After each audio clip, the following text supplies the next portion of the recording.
Olivia Bennet built her life around independence, but when a scandal threatens her best friend, Mayor Ethan Carter, he asks her for the unthinkable, a marriage of convenience. What starts as a desperate plan soon unravels hidden feelings, old wounds, and a love too powerful to ignore. From secret vows to a heart-stopping act of heroism, their bond is tested in ways they never imagined. Will friendship survive when love demands everything? Find out in this unforgettable journey of sacrifice, hope, and true love. Where are you watching from? Don't forget to like, subscribe, and stay tuned for more beautiful stories. How was your date last night, Olivia? Her mother, Margaret Bennet, asked with an all-too-knowing smile as she set down a plate of eggs. Olivia paused mid-bite, bracing herself. Ever since she had turned 28, her mother had become obsessed with setting her up with the sons of every friend and acquaintance she had. Olivia didn't have the heart to flat-out refuse her, but she dreaded every single awkward encounter. "Well," she said carefully, "I'm sorry, Mom, but I don't think I'll be seeing Carter Matthews again. I almost walked out on him if I hadn't remembered he's Mrs. Halverson's nephew." Margaret's eyebrows lifted in surprise. "Why, dear? Carter's handsome, isn't he? And a corporate lawyer to boot."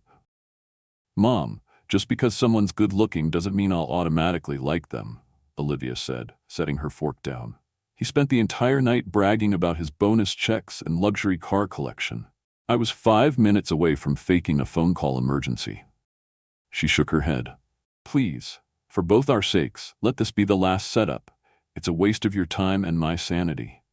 Margaret chuckled, albeit with a tinge of worry in her eyes. "I just worry, Olivia. It's been 3 years since you and Nathan broke up. I just want to see you happy again." Olivia smiled warmly at her mother. "I am happy, Mom. Being single doesn't mean I'm lonely." Margaret sighed, relenting. "All right, no more blind dates, but are you free Friday night? Your father and I are attending a gala. You should come with us." "I can't," Olivia said with an apologetic pout. "It's Ethan's birthday. We have dinner plans." At the mention of his name, Margaret's eyes lit up. Ethan Carter, Olivia's best friend since college, was now the young and well-loved mayor of Willow Creek. Olivia's parents knew him almost as well as they knew their own daughter. "Isn't Ethan throwing a party or something grander?" Margaret asked. "You know Ethan," Olivia said, smiling. "He hates big celebrations. He's just taking his team out for dinner to thank them for their hard work." Margaret leaned back in her chair, a teasing glint in her eye. "Speaking of Ethan, now that he's single again, don't you think?" "Mom," Olivia nearly choked on her coffee. Margaret laughed. "I'm just saying, your father and I started out as friends too, you know." Olivia rolled her eyes, trying to ignore the rapid beating of her heart. "It's not like that. We're just friends."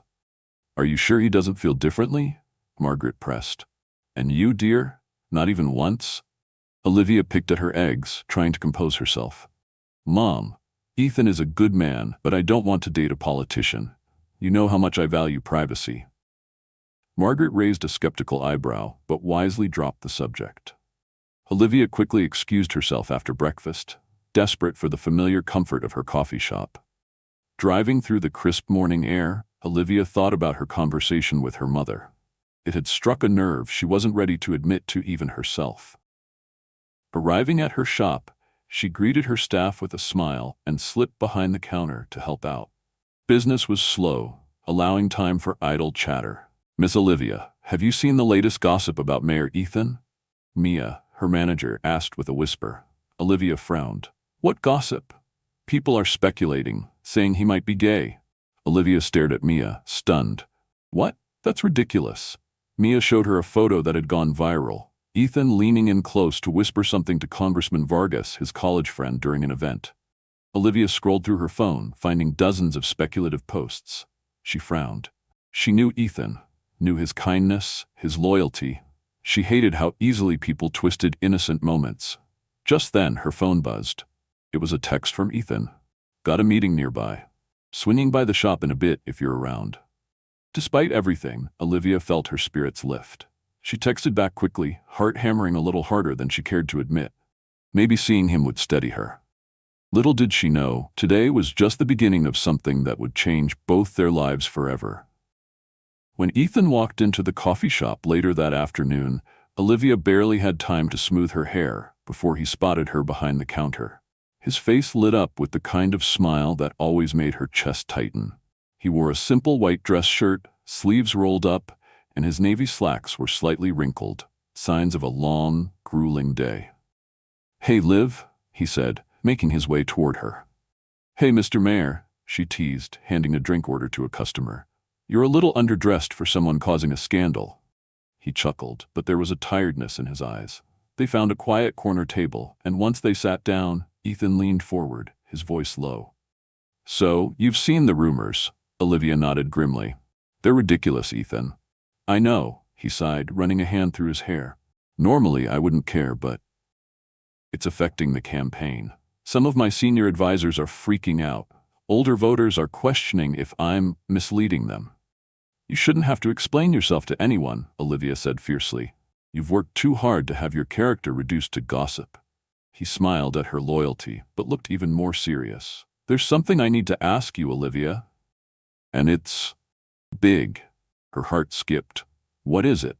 Ethan hesitated, tapping his fingers on the table. "That my advisors suggested I make a public move to settle the rumors. Something dramatic, something undeniable." "And?" Olivia prompted, leaning closer. He took a deep breath. "I want you to marry me." Her coffee cup froze halfway to her lips. "What?" Not like that," Ethan said quickly, cheeks coloring. "I mean a marriage of convenience, just on paper, just until after the election. It would shut the rumors down completely." Olivia stared at him, her mind spinning. She had fantasized about marrying Ethan more times than she cared to admit, but certainly not like this. "I know it's asking a lot," he rushed on. "You can say no. I'll understand. It's just, you're the only person I trust enough for something like this." She placed her cup down carefully. "Let me get this straight. You want us to get married, fake married, just for appearances?" He nodded. "Exactly. No strings. After the election, we can annul it or divorce quietly. No mess." Olivia's chest ached. It wasn't the proposal she dreamed of, but it was still a chance. A real one. Maybe, just maybe, if they spent that much time together, if she showed him how good they could be, maybe it wouldn't be fake for long. She forced a playful smile. "Well, I guess it would finally get my mom off my back." Ethan's relief was almost palpable. "Are you saying yes?" Olivia tilted her head. "On one condition." "Name it." "I get to pick the honeymoon destination," she said. Half joking, he laughed, the tension easing. "Deal." 2 days later, under the guise of Ethan attending a leadership summit, they flew to Vancouver. The morning of the wedding, Olivia woke up feeling like she was stepping into someone else's life. The courthouse ceremony was small, almost clinical. A simple signing of papers, vows recited in a quiet, solemn tone. Still, when Ethan took her hand and slipped the ring onto her finger, a delicate band of white gold with a tiny diamond, Olivia's heart nearly burst. "You didn't have to get something this expensive," she whispered, eyes wide. "I wanted to," Ethan said, his voice low. "You deserve the best." He kissed her cheek lightly after the ceremony, a gesture so tender she nearly melted on the spot. Later, walking along the seawall near the harbor, Ethan held her hand casually, like it was the most natural thing in the world. They talked and laughed and joked as if nothing had changed, but everything had. Olivia could feel the difference humming under her skin. When the sun dipped behind the skyline, Ethan pulled her close for a quick photo, supposedly for the campaign team. His hand lingered on her waist a little longer than necessary, and for a brief moment, Olivia allowed herself to dream that maybe, just maybe, this wasn't as fake as they told themselves. Maybe, just maybe, it was the beginning of something real. The first few days back home were a blur. Olivia barely had time to process the fact that she was now legally married, albeit temporarily, before she and Ethan found themselves swept up in the whirlwind of public appearances and private family meetings. Her parents, predictably, were stunned. Margaret cried, though she insisted they were happy tears, while her father, Harold Bennett, grilled Ethan for a solid hour before finally shaking his hand and welcoming him to the family. Somehow, Olivia and Ethan played their parts perfectly, weaving a story about their sudden realization that their friendship had always been something more. The town of Willow Creek, however, lapped up the news like it was a fairy tale. Mayor Carter finally finds his match, the headline screamed. There were endless articles, countless interviews, and thousands of congratulatory messages flooding their social media pages. And through it all, Olivia found herself living a strange, wonderful lie. At first, they maintained separate rooms in Ethan's house, but day by day, something shifted between them. The morning started with Olivia making breakfast, claiming it was part of her wifely duties. Even though Ethan looked so touched every time he sat down at the table, she thought her heart might explode. He teased her endlessly, but the way his eyes softened when he said, "Good morning, wife," nearly did her in. Publicly, they acted like the newlyweds they were supposed to be. Ethan would hold her hand during town events, kiss her forehead before speeches, and even sneak an arm around her waist when no one was looking. But it was the private moments, the stolen glances, the lingering touches, the way he said her name like it was something precious, that undid her. At the Willow Creek annual charity gala, the tension finally boiled over. Olivia had dressed carefully that evening in a midnight blue gown that clung to her curves and made her feel daring for once. Ethan's jaw had practically dropped when he saw her, but he quickly covered it with a warm, almost reverent smile. "You look breathtaking," he whispered as he offered his arm. The night was filled with laughter, speeches, and dancing. Ethan was every inch the charismatic leader, but Olivia noticed how often his gaze sought her out across the room, how he made excuses to return to her side. During one of the quieter moments, as Olivia chatted with the town's librarian, a rival councilman sauntered over, clearly emboldened by too much champagne. "So this is the little lady who finally tamed our mayor," he slurred, smirking. "Didn't think you had it in you, sweetheart." Before Olivia could respond, Ethan appeared at her side, his smile razor-sharp. "Watch your tone, Craig," he said smoothly, but with an unmistakable edge. "Olivia isn't just my wife, she's the best thing that's ever happened to me." The councilman mumbled an apology and stumbled away, leaving Olivia staring up at Ethan, heart hammering. "You didn't have to do that," she whispered once they were alone again. He brushed a strand of hair from her face, his touch achingly tender. "Yes, I did," he murmured. "No one gets to disrespect you, not while I'm around." For a long, breathless moment, they just stood there, the noise of the gala fading around them. "Ethan," she said softly, unsure of what she even wanted to say. But he just smiled, that familiar, boyish grin that had always made her heart race. "Come on, Mrs. Carter," he said, slipping his fingers through hers. "Dance with me." As he led her to the dance floor, Olivia realized something terrifying and beautiful at the same time. She wasn't pretending anymore. Every laugh, every stolen touch, every look, it was all real for her. The only question now was whether it was real for him too. Election season arrived in a flurry of town hall meetings, ribbon cuttings, and interviews, but through it all, Olivia stayed by Ethan's side. Every time he introduced her as my wife, her heart fluttered, even though she reminded herself again and again that this was all part of their deal. Still, it felt more real with each passing day. On the morning Ethan was scheduled to officially file his re-election papers, Olivia decided to join him at the Willow Creek Municipal Office. The sun was bright, the breeze warm, and despite the nerves buzzing under her skin, she felt optimistic about the future. They had just stepped out of the building, a small crowd of reporters snapping photos and shouting questions, when chaos erupted. A woman lunged out from the gathering, a glint of metal flashing in the sunlight. Before Olivia could even react, Ethan shoved her behind him, taking the full brunt of the attack. A sharp, wet sound filled the air, followed by the sickening sight of blood blossoming across Ethan's white shirt. "Ethan!" Olivia screamed, catching him as he staggered backward. The bodyguards tackled the woman, later identified as a mentally unstable ex-supporter obsessed with Ethan, but Olivia barely noticed. All she could focus on was Ethan slumping into her arms, his face pale, his breath shallow. "Stay with me," she begged, her voice breaking as she pressed her hands to his side, trying to stop the bleeding. "You're safe," Ethan whispered, trying to smile even as pain contorted his features. "That's all that matters." Tears blurred Olivia's vision as the paramedics rushed to their side. In the ambulance, she clung to his hand, refusing to let go. "Why did you do that?" she sobbed. "Because I love you," Ethan rasped, his thumb brushing weakly over her knuckles. The words stunned her more than the blood, the chaos, the sirens. For a heartbeat, she couldn't breathe. "I love you too, Ethan," she choked out, pressing his hand to her cheek. "I've loved you for so long." He smiled faintly, his eyes glassy with pain. "I should have said it sooner." "Don't you dare die on me now," Olivia said fiercely. "We have so much to talk about." At the hospital, time blurred.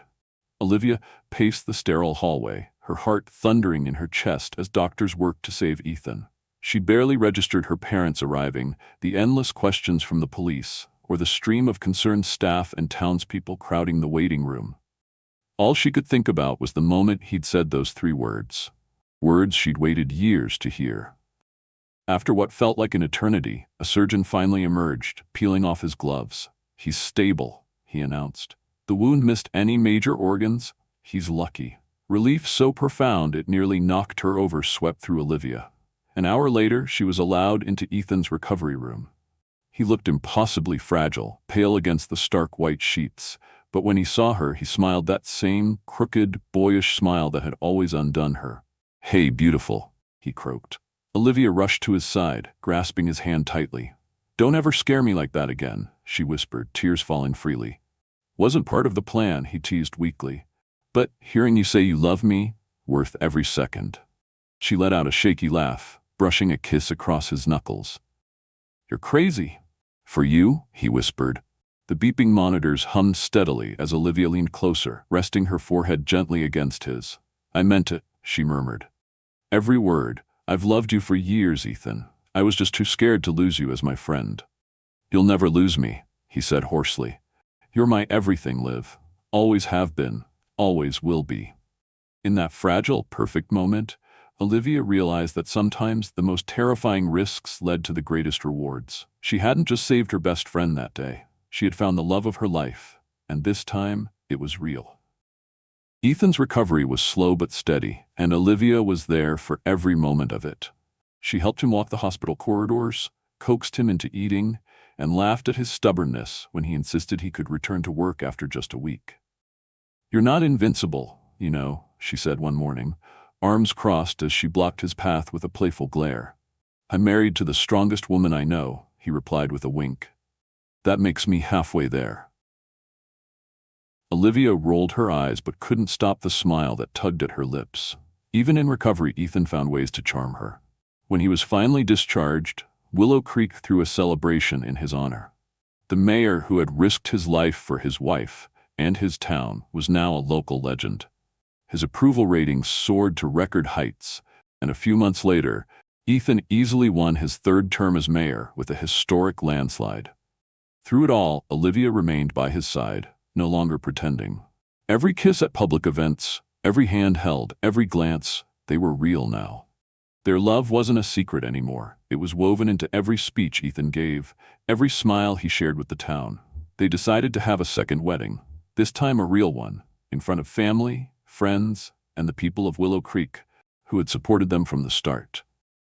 On a warm afternoon in May, Olivia walked down the aisle toward Ethan, her heart thudding in her chest. His eyes shone with emotion as he watched her approach, and when they joined hands at the altar, it felt like the entire world faded away, leaving just the 2 of them. "I promise to love you, to fight for you, to protect you," Ethan said, voice thick with feeling. "Not just today, but for the rest of my life." "And I promise to stand with you," Olivia whispered, her voice trembling with tears she didn't try to hide. "In every victory, every failure, every ordinary moment, we'll face them all together." Their vows were simple but real, born not from fairy tales, but from years of laughter, friendship, heartache, and finally, courage. A year later, Olivia cradled their newborn daughter in her arms, tears slipping silently down her cheeks.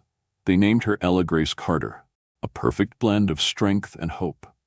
Ethan was immediately smitten, barely letting go of Ella for more than a few minutes at a time. Olivia often found him in the nursery late at night, just rocking her quietly, whispering promises only their daughter could hear. By the time Ethan's final term ended, he surprised everyone by announcing he wouldn't be running for higher office. "I have everything I ever wanted," he told the press, holding Olivia's hand tightly. "I want to spend time with my family, not more time behind a desk." He dedicated himself to helping Olivia expand her coffee business instead, supporting her dream with the same passion he had once poured into politics. Together, they opened new branches, trained young entrepreneurs, and became a beloved fixture in the community. 2 years after Ella's birth, Olivia found herself staring at 2 tiny ultrasound images. Twins, the doctor had said, smiling warmly. When she broke the news to Ethan, he scooped her into his arms, spinning her around the living room despite her protests. "Our house is going to be so full of love," he whispered against her hair. And it was. Their days became a blur of baby cries, late-night feedings, small sticky hugs, and endless laughter. Ethan built a swing set in the backyard himself, refusing to hire a contractor. Olivia often teased him about it, but deep down she loved watching him work, sleeves rolled up, determination in his eyes. One afternoon, as the sun dipped low over their backyard, Olivia sat on a blanket with Ella and the twins, watching Ethan chase them around the grass, their giggles floating in the breeze. She leaned back, heart full, and smiled. Once upon a time, she had agreed to a marriage of convenience. Now, she lived a love story better than anything she had ever dared to dream. And she knew, without a single doubt, that saying yes to Ethan Carter had been the best decision of her life. Sometimes, life has a funny way of leading us exactly where we need to be, even when we least expect it. Olivia and Ethan's story reminds us that true love often begins with deep friendship, trust, and loyalty. It teaches us that the strongest relationships aren't built overnight, but are nurtured over years of laughter, shared dreams, silent support, and unspoken sacrifices. Olivia spent years hiding her heart, believing that loving quietly from a distance was enough. Ethan, too, carried his feelings in silence, fearing that confessing might destroy the precious bond they shared. Yet in the end, it was courage. The bravery to be honest, to take risks, and to trust in the strength of their connection that allowed them to find real happiness. This story also reminds us that love isn't always grand declarations or perfect timing. Sometimes it's in the small, everyday moments, the breakfast shared, the hands held in a storm, the whispered promises in the dark, that love reveals its truest form. Olivia and Ethan showed us that fate might set the stage, but it's up to us to step forward, embrace the unknown, and fight for the people who matter most. Their journey proves that when love is real, even a marriage of convenience can blossom into the greatest blessing life can offer. Where are you watching from? Let me know in the comments below. And don't forget to like, subscribe, and hit the notification bell so you can join us for more beautiful stories like this one. Thank you for being here with us today.